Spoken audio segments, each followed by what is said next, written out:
So yun guys, papunta ko dun sa lugar ng aming bahay. Titignan ko ang ating talong.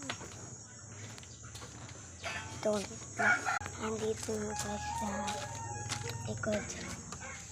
Andun yung ating talong. Kita nyo ba? Ito. Ang kapitbahay namin. Yan. Pero hindi pa siya masyadong malaki. So, titignan muna natin yung blueberry. Andin muna natin yun. Palakihin muna natin yan. Ewan ko yung kapitbahay ko. Unang kuha ng talong. Ayan ko yung blueberry. Ayan, are. Ayan. Hakit tayo dito, are. Hakit ako, are. Hakit. Ayun, ang sarap ng mga bunga. Kahit maaano pa rin.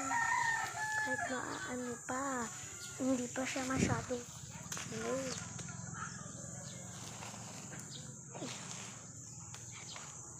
Hayaan muna natin yung iba.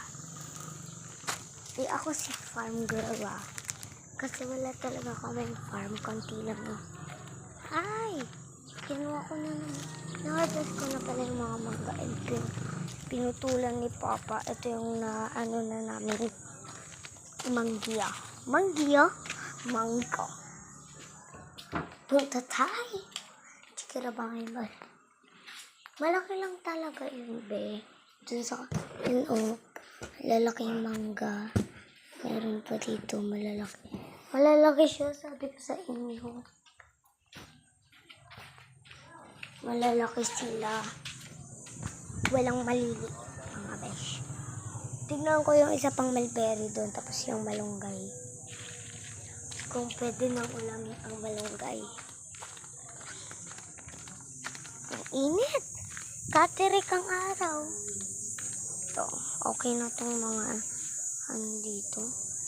Malunggay. Yan. Malaki na sila. Let's see the mulberry. Yan ubas. Ayan, green pa kaso silang lahat. Ayan, medyo red. Tikman natin yung green kasi hindi ko pa natitikman Yan.